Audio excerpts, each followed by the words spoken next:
শবে বরাত উদ্দেশ্য করে আরেকটি কথা সমাজে প্রচলিত রয়েছে, উহুদের যুদ্ধে নাকি আল্লাহ নবীর দাঁত ভেঙে গিয়েছিল, এজন্য তিনি নরম নরম খাবার খেয়েছিল। এই জন্য বাংলাদেশের মানুষ এই দিনটাকে মোহাব্বত জানাতে গিয়ে, ভালোবাসা জানাতে গিয়ে এই দিনে হালুয়া রুটি তৈরি করে। আমি বলি বন্ধু, এত যখন ভালোবাসা তোমাদের অন্তরে একবার উতলে উঠছে, তাহলে সামনে দাঁতগুলো ভাঙছো না কেন? সামনে দাঁতগুলো ভেঙে দিয়ে ভালোবাসা দেখাতে হবে।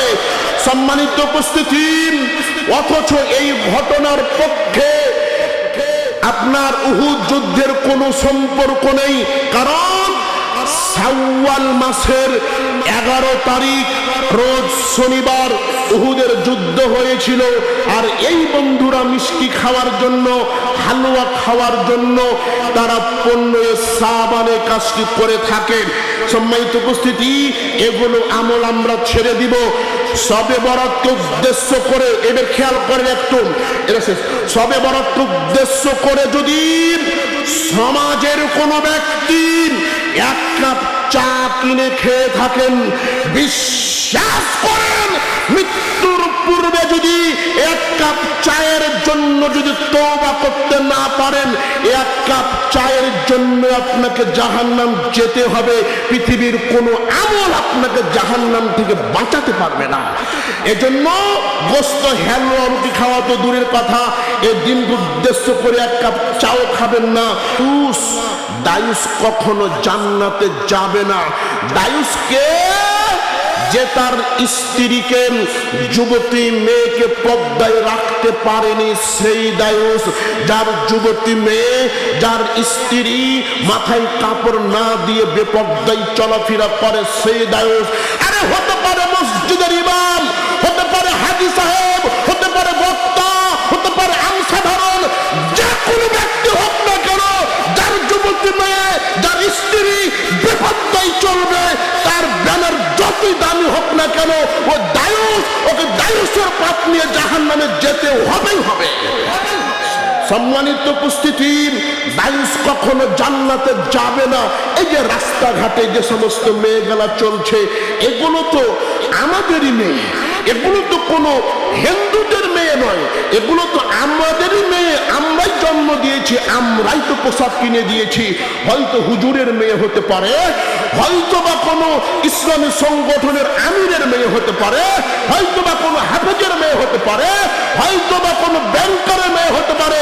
আরে যারই মেয়ে হোক না কেন, ওর বাপ তো মুসলমান দাবি করে, ঠিক না? ঠিক। মুসলমানের মেয়ে আজকে রাস্তায় চলছে একেবারে পোশাক খোলা দিয়ে, যে যত আকর্ষণ করতে পারে, ঠিক না? ঠিক। 4 শ্রেণীর মানুষ জান্নাতে যাবে না, তার মধ্যে 3 নাম্বার হচ্ছে দায়ুস। দায়ুস জান্নাতে যাবে না। 4, দান করে খোটা দানকারী ব্যক্তি জান্নাতে যাবে না। আমি মসজিদে 10 লাখ টাকা দিয়েছি, আমি সভাপতি হব না তো হবে কে? আমি মসজিদে 20,000 টাকা দিয়েছি, আমি ক্যাশিয়ার হব না তো হবে কে? আরে জালসা বাস্তবায়ন করার জন্য আমি টাকা খরচ করলাম, বড় চ্যাটটা আমার হবে না মানে, পোস্টারে আমার নাম থাকবে না মানে। আরে পোস্টারে নাম নেই, এই জন্য মারামারি হয়, এজন্য মানুষের সাথে বকাবকি হয়। আরে দান করার পরে খোটা দিবে যে, দান করার পরে খোঁচা দিবে যে, ও ব্যক্তির জীবনের ইবাদত দিয়ে, তাহাজ্জুদ দিয়ে জান্নাত হবে না। 4 শ্রেণীর মানুষ জান্নাতে যাবে না। আমার সাথে বলেন, 1, পিতামাতার অবাধ্য সন্তান, 2, নিয়মিত মদ পানকারী, 3, দায়ুস, 4, দান করে খোটা দানকারী জান্নাতে যাবে না। সম্মানিত উপস্থিতি, 5 বছরের দ্বিতীয় আমল বুঝতে পারলাম, মা বাবার সেবা করলে পাপ ক্ষমা হবেই হবে। এবার আপনি আসেন, রাসূল সাল্লাল্লাহু আলাইহি ওয়াসাল্লাম বলেন, মান সামা رمضان إيمانا واحتسابا غفر له ما تقدم من ذنبه যে ব্যক্তি ঈমানের সাথে সওয়াবের উদ্দেশ্যে রমজান মাসের সিয়াম রাখবেন, রমজান মাসের রোজা রাখবে, আল্লাহ সুবহানাহু ওয়া তাআলা ওই ব্যক্তির জীবনের সমস্ত পাপগুলোকে, সমস্ত অন্যায়গুলোকে ক্ষমা করে দিবেন। সম্মানিত উপস্থিতি, মনোযোগ দেন। যদি আল্লাহকে খুশি করার জন্য সিয়াম রাখতে পারি, রমজান মাসে রোজা রাখতে পারি, তাহলে পূর্বে যতগুলো পাপ করেছি সমস্ত পাপ ক্ষমা হবেই হবে। রাসূল সাল্লাল্লাহু আলাইহি ওয়াসাল্লাম বলেন, মান সামা ইয়াওমান ফি সাবিলিল্লাহি, যে ব্যক্তি আল্লাহকে খুশি করার জন্য, আল্লাহকে পাওয়ার জন্য একটি মাত্র সিয়াম রাখবে, একটি মাত্র রোজা রাখবে, আবআদাল্লাহু আনহু, আল্লাহ সুবহানাহু ওয়া তাআলা ওই ব্যক্তি থেকে জাহান্নামকে অত দূর পর্যন্ত সরিয়ে দিবেন, অত দূর পর্যন্ত সরিয়ে দিবেন, যত দূর পর্যন্ত 100 বছরের পথ হবে। একটা দ্রুতবান ঘোড়া 100 বছর দৌড়াতে দৌড়াতে যত দূর পর্যন্ত গিয়ে পৌঁছাবেন, ওই ব্যক্তি থেকে জাহান্নামকে তত দূর পর্যন্ত সরিয়ে দেওয়া হবে। একটি ঘোড়া, দ্রুতবান ঘোড়া টেকনাফ থেকে তেতুলিয়া যদি ছেড়ে দেওয়া হয়, বাংলাদেশের এই পার থেকে ওই পার যদি ছেড়ে দেওয়া হয়, আমার মনে হয় 3 থেকে 4 দিনের মধ্যেই বাংলাদেশের এই পার থেকে ওই পার শেষ করে ফেলবে। এরকম একটি দ্রুতবান ঘোড়া 100 বছর দৌড়াবে, 100 বছর দৌড়াতে দৌড়াতে যত দূর পর্যন্ত গিয়ে পৌঁছাবে, অত দূর পর্যন্ত ওই ব্যক্তির জন্য জাহান্নামকে দূর করে দিবে আল্লাহ সুবহানাহু ওয়া তাআলা। একটি মাত্র সিয়াম, কয়টি সিয়াম? একটি মাত্র সিয়াম। তবে সিয়াম হতে হবে আল্লাহ রাসূলের পদ্ধতি অনুযায়ী। কোন মানুষ যদি নিসফে মিন শাবান, শাবান মাসের মধ্য তারিখ, শাবান মাসের 15 তারিখকে যদি উদ্দেশ্য করে, শবে বরাতকে যদি উদ্দেশ্য করে, একটি কেন 1000টা যদি রোজা রাখে, 1000 বছর ধরে যদি শবে বরাতকে উদ্দেশ্য করে 1000টা রোজা রাখে, এই 1000টা রোজায় তার জাহান্নাম যাওয়ার অন্যতম পথ হয়ে যাবেন।